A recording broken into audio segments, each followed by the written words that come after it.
వార్తలకు పునఃస్వాగతం. భారత వ్యవసాయ పరిశోధన కేంద్రం ఆధ్వర్యంలో నిర్వహిస్తున్న వికసిత్ కృషి సంకల్ప అభియాన్లో భాగంగా పెద్దపల్లి జిల్లా రైతులకు అవగాహన కార్యక్రమం నిర్వహించారు.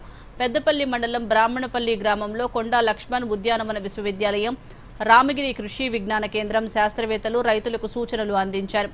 సాగులో అన్నదాతలకు అండగా నిలిచేందుకు కేంద్ర ప్రభుత్వం ఈ ప్రత్యేక కార్యక్రమాన్ని చేపడుతోంది. నాణ్యమైన విత్తనాలను వాడకం నుంచి మొదలుకొని భూసార పరీక్షలు, పంట మార్పిడి, అంతర పంటలు, సేంద్రియ ఎరువుల వాడకం ఇలా పలు పద్ధతులను శాస్త్రవేత్తలు రైతులకు వివరిస్తున్నారు. సేంద్రియ ఎరువుల వినియోగంతో అధిక దిగుబడి సాధించవచ్చని తెలియజేస్తున్నారు. సాగులో ఏ సమయంలో ఎలాంటి జాగ్రత్తలు తీసుకోవాలి, ఎరువులను ఎంత మోతాదులో వాడాలని వివరిస్తున్నారు. అందుబాటులో ఉన్న వనరులతోనే ఎక్కువ లాభాలు వచ్చే విధంగా సూచనలు చేశారు.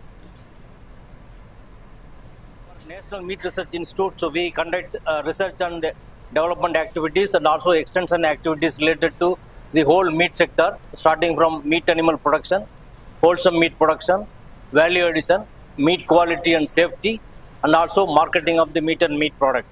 And also in the village level itself, if they are coming as a self-help group, so we provide this input, and also we give a hands-on training to the village women at their village level itself. And also there are many schemes are available under the Government of India scheme like Ministry of Food Processing. They are giving a subsidy up to 30%. Under the Animal Husbandry Infrastructure Fund, so you can get a 3% interest subvention. So these are the two schemes especially for the entrepreneurship development in meat sector.